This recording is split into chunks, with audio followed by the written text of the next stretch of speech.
Allô, allô, mes petits curieux, ça fait longtemps qu'on vous a pas vus! Ça fait au moins 1800 ans. Oui, c'est William et la voix de Hélène, ma co-animatrice. Ouais, une chance que tu me nommes, parce que je pense pas que le monde m'aurait reconnu avec cette Ben oui, voix-là. c'est ça, c'est comme, c'est qui ça? Y a-tu changé? C'est qui est avec lui aujourd'hui? Une nouvelle co-animatrice. Ben non, on est toujours là, on est revenu rechargé à bloc. Ouais. On a pris du temps pour nous, pour vous donner du meilleur contenu, hein, pour Ouais. travailler sur nous-mêmes. Mais pas juste travailler sur nous, c'est aussi se poser la question de où est-ce qu'on s'en va aussi avec ce projet-là, parce que c'est sûr qu'on Mhm. aime ça, mais en même temps, on travaille quand même à Oui, temps plein à c'est côté. C'est très prenant, puis en fait, Ouais. pour, faire un petit aparté avant de commencer, l'épisode, on va continuer un peu sur le même format qu'on faisait, Oui, sauf peut-être qu'avec des saisons plus courtes, pour exactement. cette saison-ci, puis sûrement qu'on va continuer comme ça à l'avenir, donc vous inquiétez pas, on va être là, moins longtemps dans l'année, mais on va continuer à faire des TikTok 2 fois par semaine. Oui, c'est vrai. Ça, par contre, on s'est fortement amélioré là, sur notre fréquence de TikTok. On est maintenant présent les mardis et jeudis. Puis sinon, ben, on va être de retour une fois ou 2 semaines pour 10-15 épisodes par saison, là, probablement. C'est ça, un mal pour un bien, mais on est de retour aujourd'hui avec un sujet, fascinant, en fait 2 sujets Ouais, fascinants, un peu reliés. Moi, je vais parler des, hystéries collectives, un ouais. sujet un peu, mystérieux, pour l'instant, mais vous allez voir assez fascinant. Tandis que toi, Hélène, de quoi tu vas nous parler? Moi, je vais faire un petit retour dans le passé québécois et parler de manifestations étudiantes, mais pas juste au Québec. OK, fait que pas juste 2012 là, Non, aujourd'hui. c'est ça. J'en parle un petit peu, mais vraiment pas juste de ça. Mais avant, on Mmh. démarre une nouvelle saison. Mais on Ça fait garde tellement longtemps qu'on l'a pas entendu. notre merveilleux générique! Oui!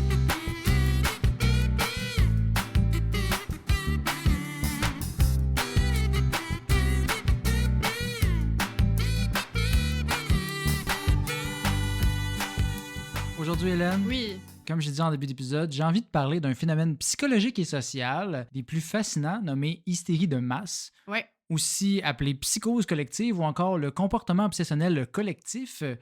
Tu comprendras, me connaissant, et nos auditeurs aussi commençant à me connaître, qu'avec un tel nom, j'avais même pas besoin d'en lire plus pour décider que c'est un sujet Ah, d'épisode. c'est sûr. Il doit tellement y avoir de choses à dire là-dessus. Oui, puis quand on parle de comportement obsessionnel dans Petites Obsessions, Ouais. je trouve ça fit pour notre retour.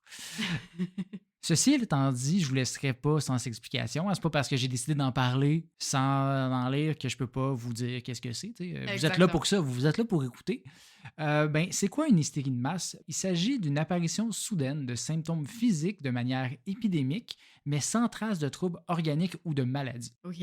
Pour te donner une image, là, imagine, tu viens de rencontrer quelqu'un qui avait des poux. Ouais. Puis là, il est parti. Puis là, il dit Hey, finalement, j'avais des poux. Puis là, t'as juste la tête qui démange sans cesse. Tu viens de décrire les 3 ans de COVID, là. Oui, effectivement.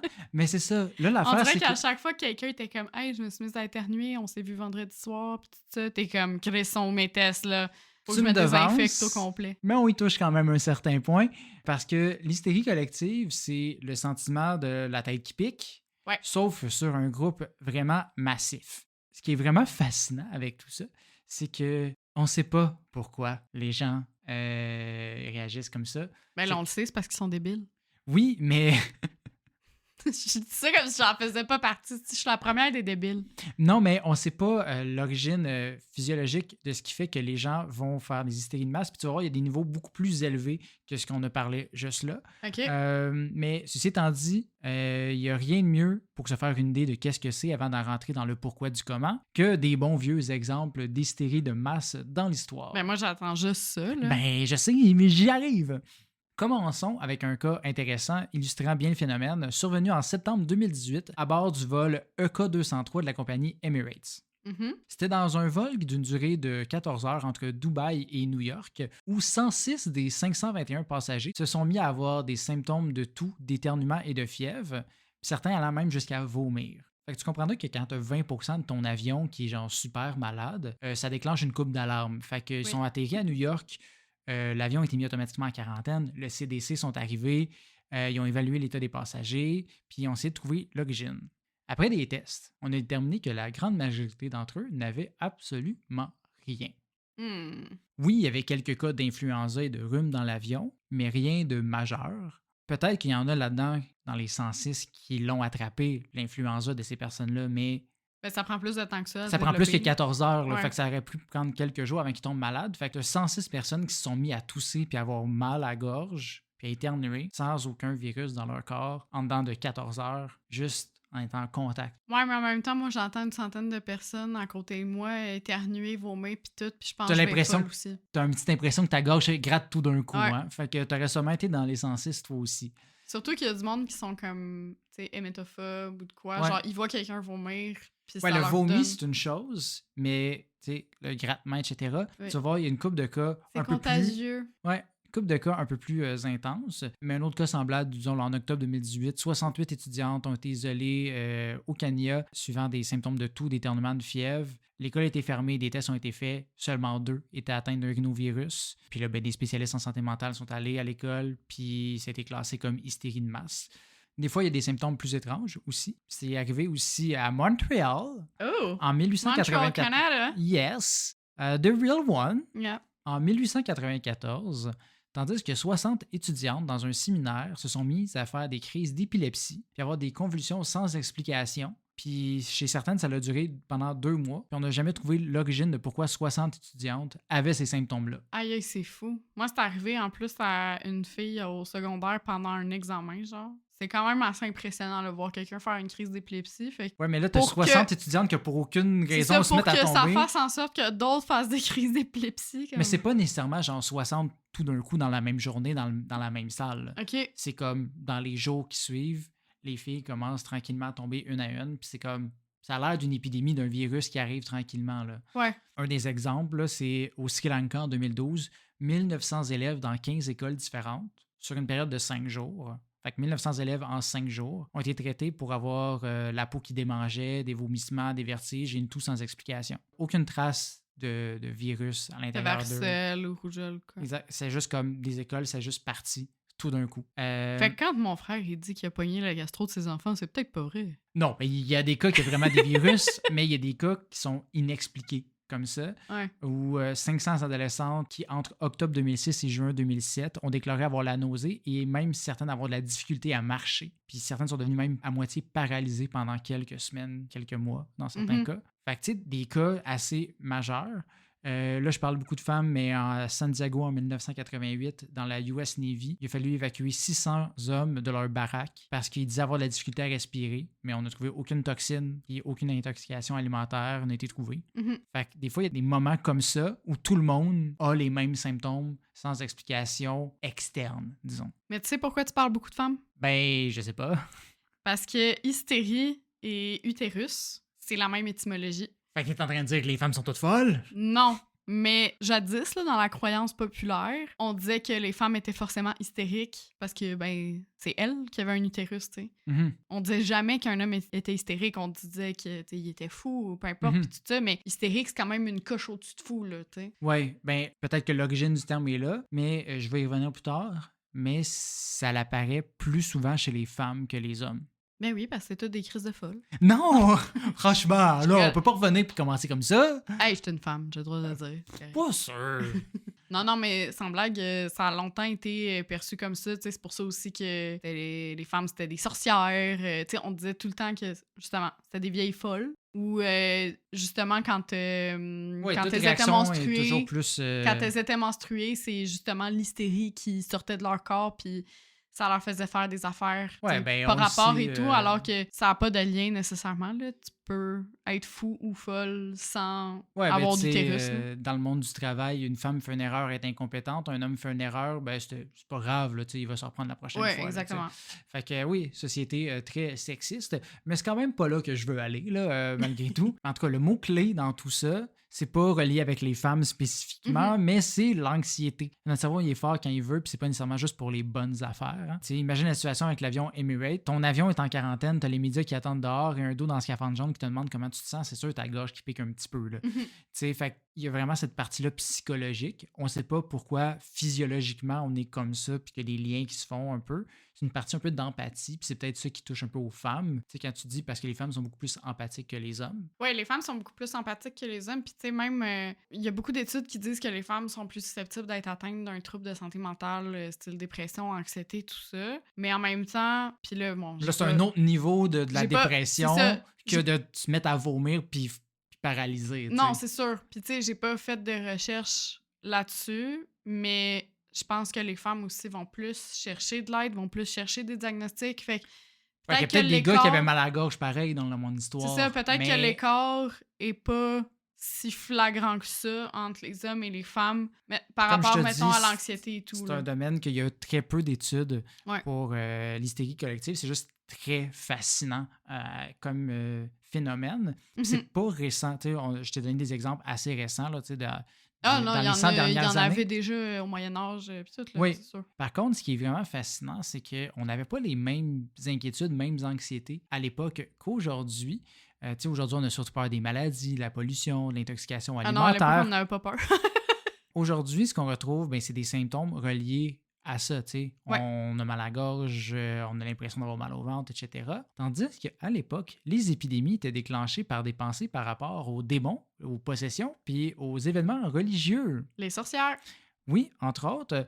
Mais un exemple incroyable de ce phénomène à l'époque est ce qu'on appelle l'épidémie dansante de 1518. C'est une épidémie qui est arrivée à Strasbourg alors qu'une femme, Frau Trophéa, s'est mise à danser, dit-on, avec ferveur dans la rue pendant 4 à 6 jours, sans arrêt. Mon Dieu, elle devait être fatiguée à la fin, la madame. Ouais. Après une semaine, il y avait 34 autres personnes qui s'étaient jointes à elle et après un mois, ils étaient 400 à danser. C'est un flash mob, là, dans le fond, là, que tu me dis. Un flash mob d'un mois quand même où des gens n'arrêtent jamais. Certaines de ces personnes ont d'ailleurs fini par mourir d'une crise cardiaque, d'un AVC ou tout simplement d'épuisement.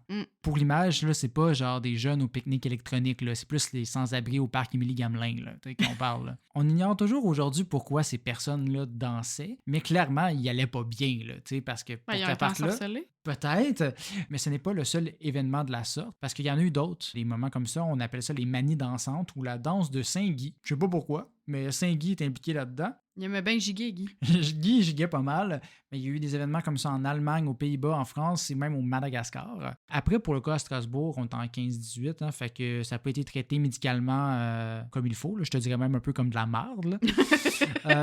On dit alors que ces personnes avaient un sang trop chaud. Okay. Fait que, surprenamment, ils n'ont pas eu une saignée, comme ils faisaient pour toutes les maladies à l'époque. On a plutôt opté pour essayer de les épuiser pour qu'ils finissent par arrêter. OK, c'était dans le fond un défi Big Brother, là. Mais quasiment, ils ont dit, mon Dieu, ces gens-là sont fous, ils dansent. Ben, ils ont installé une scène, puis ils ont embauché des musiciens pour les encourager à continuer à danser. Parce qu'ils se disaient, ben, quand ils vont être fatigués, ils vont tomber. Puis on pourrait les soigner, ils vont arrêter de danser, ils vont être tannés. Mais finalement, les gens sont morts. Bravo, bonne façon de traiter la santé mentale.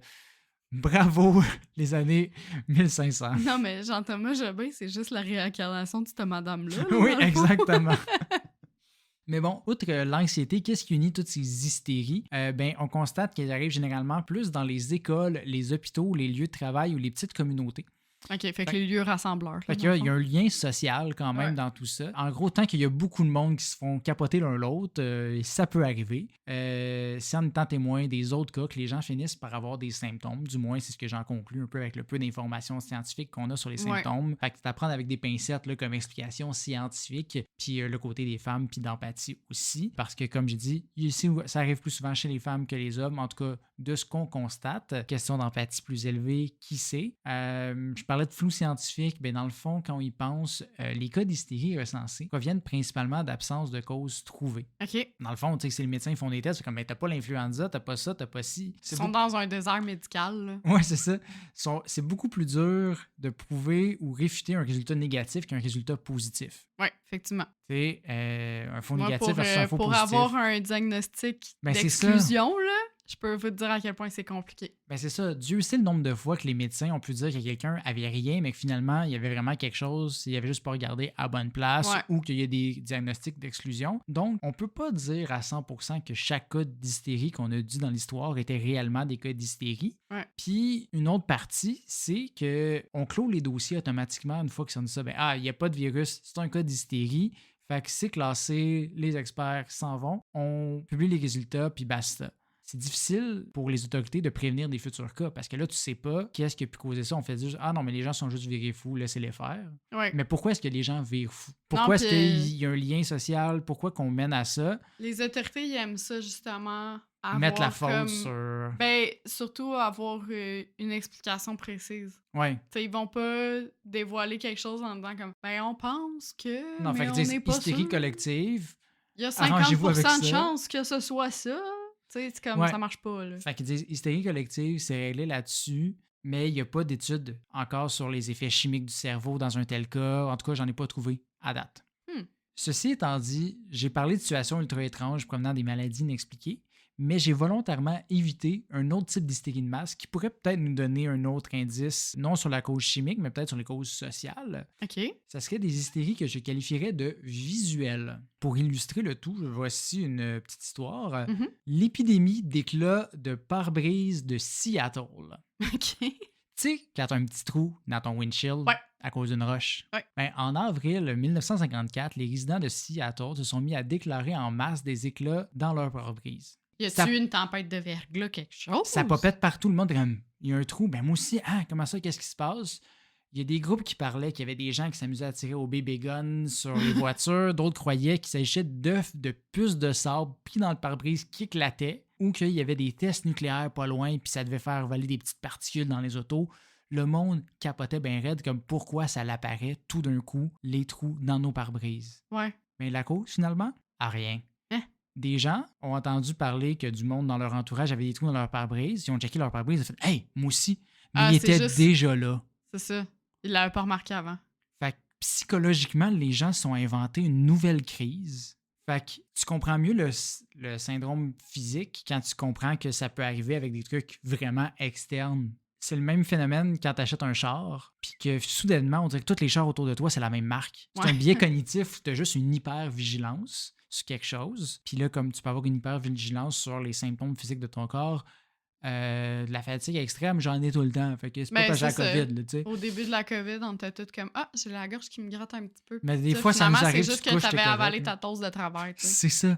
Mais là, du coup, plus tu penses à ça, plus il y en a d'autres cas comme ça. Mhm. Puis ça peut être juste l'imagination qui te joue des tours. Quand il y a une vidéo d'OVNI qui devient virale, soudainement, il y a toujours une vague de gens qui disent en avoir vu la semaine suivante. C'est pas une invasion ou l'heure du voyage scolaire martien, là. C'est juste tes cerveaux qui partent, là. Genre, ils voient ça puis ils se font des liens cognitifs, comme le trou dans le pare-brise, comme le mal de gorge. Du coup, je pose la question. Est-ce que les médias n'auraient pas un impact sur notre hystérie collective? Dans le sens que la TV et les réseaux sociaux, c'est un peu nos nouvelles écoles, églises, etc., notre petite communauté. Ouais. Puis ça transformerait ce qui était des petites épidémies de « Ah, j'ai mal à la gorge » en plus grand phénomène. Mais écoute, pour avoir travaillé dans le domaine et étudié le domaine des médias, il y a un effet qu'on appelle l'infodémie, Mhm. qu'on a beaucoup vu là, durant la COVID-19. Je sais qu'on est tous tannés d'en entendre parler, là, que c'est plus ou moins fini. Mais tout ça pour dire que la pandémie, cette situation-là, a créé une éclipse médiatique. La Terre, elle n'a pas arrêté de tourner là, pendant qu'il y avait la Ouais. pandémie. Il y avait quand même des guerres, il y avait quand même des conflits autres, tu sais, des gens qui avaient des accidents d'auto, du trafic sur la 40, bon, tout ça. Mais 99,9%. C'était juste ça. Hein.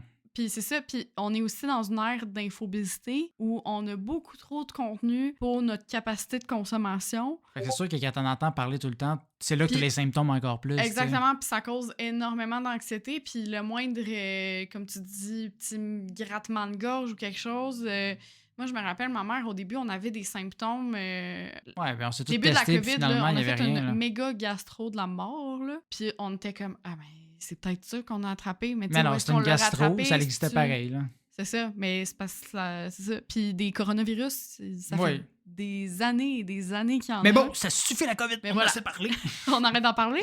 Ça Mais tout ça suffit. pour dire que, oui, effectivement, les médias Ben, ont ce j'aime- devoir de nous informer, mais des fois, c'est difficile de faire la juste mesure dans « OK, là, c'est trop », puis ça, Ouais. ça crée de l'anxiété plus qu'autre chose. Là. Ben, Ça un va. exemple que j'ai, c'est en 1999 en Belgique. Il y a des centaines de personnes qui ont déclaré être malades après avoir bu un Coke, du Ok. Coca-Cola. Sacrée multinationale. Bien entendu, c'était médiatisé. Coke a fait retirer 30 millions de bouteilles des étagères, Ben oui. mais il y avait absolument rien dans les bouteilles. Il n'y avait pas de truc qui rendait malade. Peut-être qu'il y a des gens qui ont été malades. Les médias en ont parlé. Mhm. Les gens ont fait « Fuck, j'ai bu un Coke. Je commence à pas bien filer. Fait que là, il y a eu plein de déclarations, mais finalement, il n'y avait rien. Ça, c'est arrivé quelques mois après un gros scandale alimentaire en Belgique. OK. Fait que là, les gens ont fait un lien 1+1.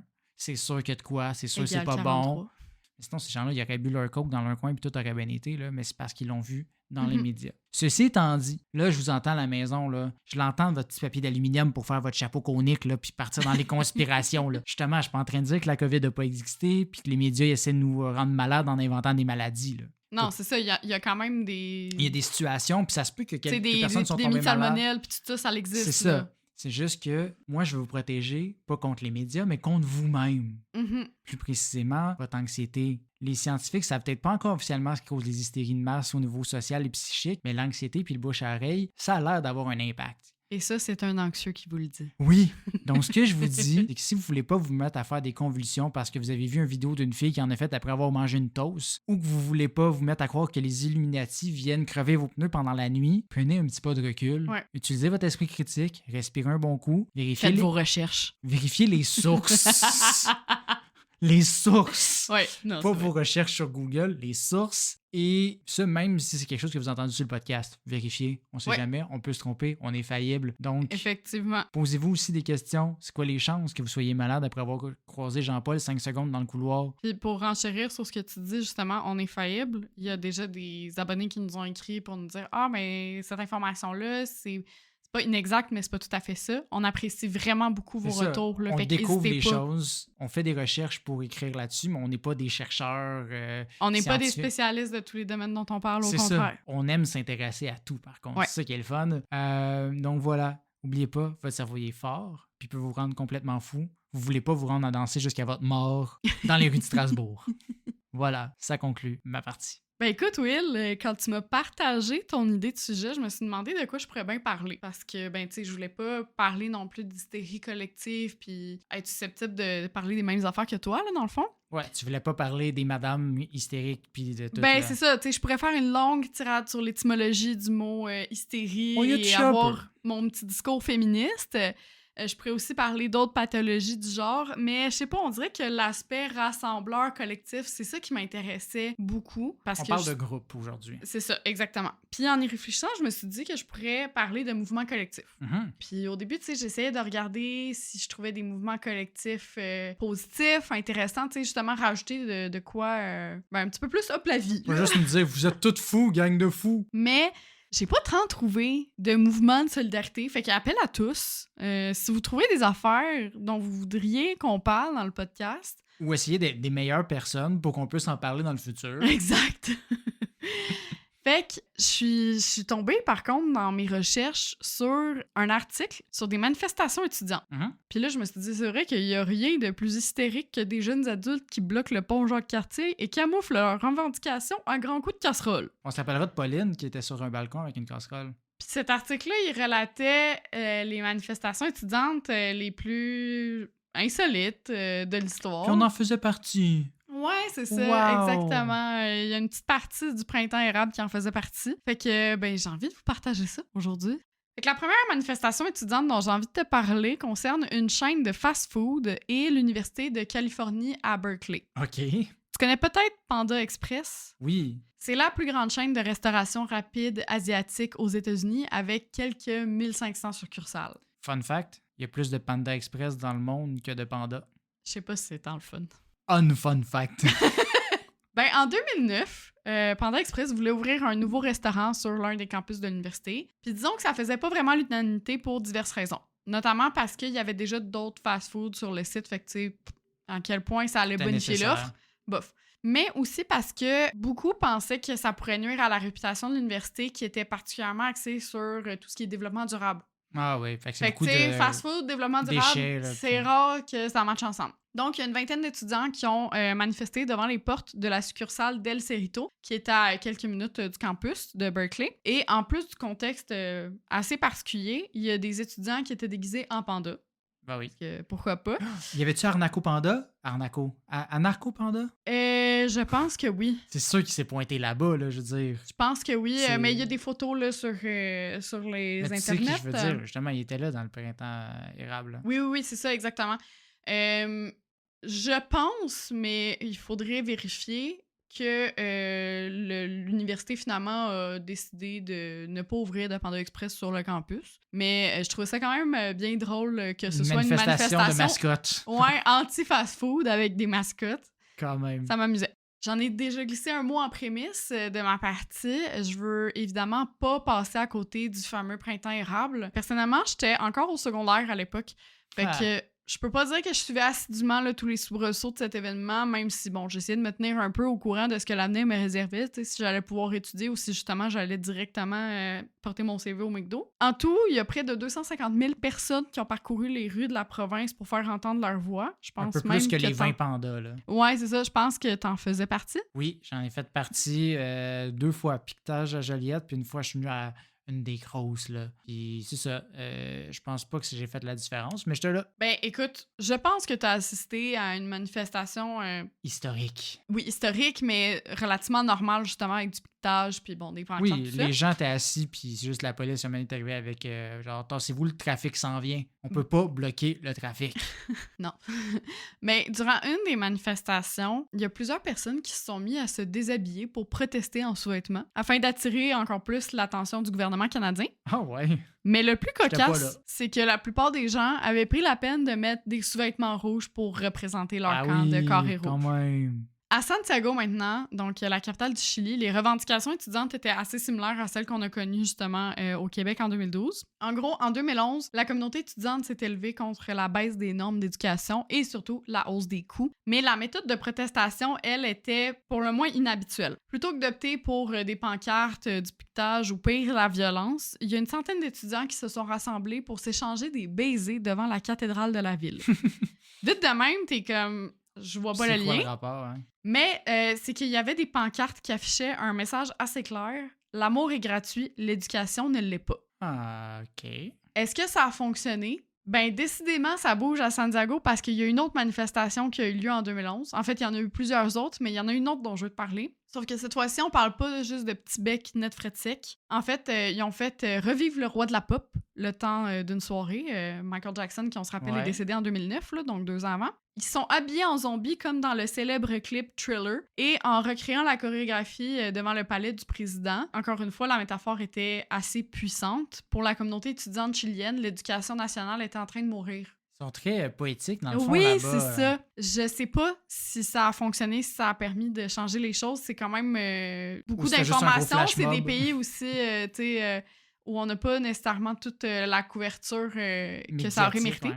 Mais donc, je trouvais ça quand même assez intéressant comme protestation. 2011 a été une grosse année là, pour l'éducation à travers le monde parce qu'à l'université de North Texas, on adopte un règlement interdisant de fumer sur le campus, qui est quand même normal. Ouais.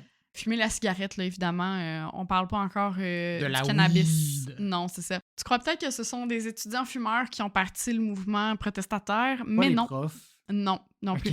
L'un des leaders, Clint Townsend, ne fumait pas, mais il a déclaré « Je crois à la liberté individuelle et à la responsabilité personnelle ». Avec d'autres étudiants, ils ont formé le Young Americans for Liberty, s'inspirant de Ron Paul, un candidat républicain réputé pour son attitude libertaire. Et ils ont ensuite distribué des cigarettes gratuitement et fait signer une pétition. À l'heure actuelle, le campus est toujours sans fumée, fait que ça n'a pas vraiment fonctionné. C'est rare qu'un enfant proteste pour manger ses légumes, mais c'est aussi rare que des étudiants militent pour pouvoir étudier. Sauf à l'Université de Floride-Sud. Je le sais, c'est surprenant. Des gens en Floride qui veulent étudier. Oui. Pour que tu me comprennes mieux, c'est que les horaires de la bibliothèque ont été réduits en août 2013, passant d'une ouverture 24 heures sur 24 à une fermeture entre minuit et 7h30 du matin. Là, c'est raisonnable, là, mais... Ben, c'est ça, tu dois te dire comme, OK, là, c'est juste fermé durant la nuit, c'est pas super. Mais c'est parce qu'il y a beaucoup d'étudiants qui comptent sur ces heures-là pour étudier, étant donné que soit ils sont en cours ou au travail durant la journée ou ils ont leurs enfants ou peu importe. Fait que plutôt que d'organiser un sit-in comme on le voit souvent dans ce genre de situation, il y a une trentaine d'étudiants qui ont organisé un sit-out et ont installé un campement devant les portes de la bibliothèque. Il y a plus de 1600 personnes aussi qui ont également signé une pétition et l'université a fini par céder et rétablir les horaires habituels. Fait que ça, c'est quand même une bonne chose. Ça arrive aussi souvent qu'il y a des salons ou des foires de l'emploi qui soient organisés dans les établissements d'enseignement supérieur, à l'université, au cégep, on le voit souvent. Ouais. C'est le cas de l'Université de Sheffield en Angleterre, sauf que tous les experts ne font pas toujours l'unanimité. En mars 2013, l'entreprise Thales l'a bien compris. Thales, c'est un fabricant d'armes et de véhicules militaires. Le groupe Fund Education Not War a organisé non pas un bed-in, mais un die-in, c'est-à-dire qu'ils ont fait les morts vêtus Oui, de je pense que j'avais chemises. vu ça, ouais. Ouais, vêtus de chemises imbibées de faux sang devant le kiosque de l'entreprise pour dénoncer les liens entre l'université et les sociétés d'armement responsables de la mort d'innocents à travers le monde. L'histoire ne dit pas si Thales est revenu recruter des étudiants dans cet établissement les années suivantes, mais j'en doute. Will, si je me trompe pas, t'es allé au public au secondaire. Oh oui, là, dans la qualité là, pure et dure, là, Ouais. Bertievich. Ouais, ben, je sais pas c'était comment, toi, vestimentairement parlant. Moi, privé, en plus de l'uniforme, c'était vraiment strict. La jupe pas plus de 2 doigts au-dessus du genou.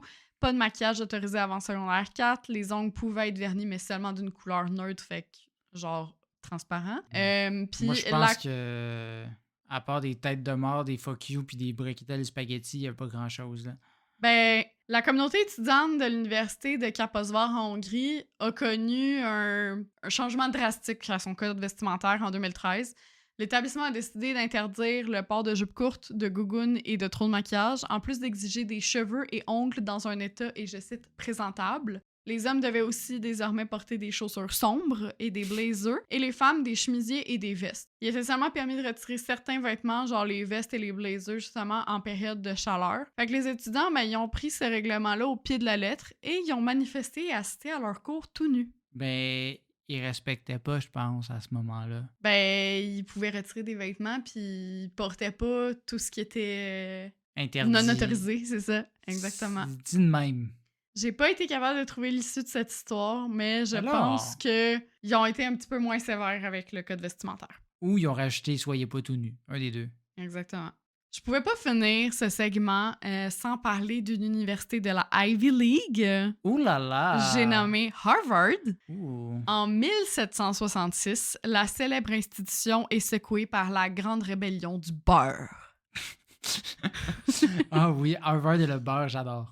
C'est la première manifestation étudiante documentée dans l'histoire américaine. Ça a commencé avec l'auteur Asa Dunbar, qui était étudiant... Pas ça dans le beurre. Non, qui était étudiant à l'époque. Un jour de 1766, il s'est levé dans la cafétéria et il s'est exclamé haut et fort que le beurre puait. S'en est suivi d'une manifestation contre la qualité de la nourriture servie dans les cafétérias universitaires. Et Harvard a suspendu la moitié des étudiants, mais ça n'a pas vraiment fait grand-chose. Au final, les responsables de la manifestation se sont excusés au conseil de surveillance, puis l'affaire a été réglée de même. Mais le beurre puait-tu pour vrai? Y avait-tu un problème de beurre? Y avait-tu une intoxication alimentaire dans cette histoire-là? Écoute, j'ai l'impression que les grandes instances ont voulu taire ça si jamais il y avait des problèmes caché de les qualité. secrets du beurre. Mais tu sais, en même temps, 1766, ça m'étonnerait pas que la chaîne de froid ait pas été respectée totalement. Ça se peut fortement, effectivement. Fait qu'écoute, c'est ça qui conclut ma partie. Et cet épisode de cette nouvelle saison de Petite Obsession. Exactement. Merci d'être de retour parmi nous. Ça fait du bien d'être là. J'ai eu du fun à enregistrer ça. Je sais pas toi, Hélène. Vraiment, ça a fait du bien pour vrai. Oui. Là, je sens une renaissance de Oui. Petites Obsessions. Le phénix revient de ses cendres. Ben, c'était pas tant des cendres, c'était de sa braise. T'as son bronzage. Oui, de ce petit été, son petit coup de soleil. C'est ça, exactement. Si vous avez envie de poursuivre le plaisir, vous pouvez vous abonner, écouter nos autres épisodes. On est sur Spotify, YouTube, Apple Podcast. Mais vous pouvez également nous suivre pour plus de contenu sur Instagram, TikTok et Facebook. Puis qui sait où est-ce qu'on sera la semaine prochaine? On va être partout tout le temps, on sait pas. Tous les réseaux, on essaie d'être là. Threads, on a de la misère. Mais en tout cas, suivez-nous, on a du fun. Bonne journée! On se voit dans 2 semaines. Bye.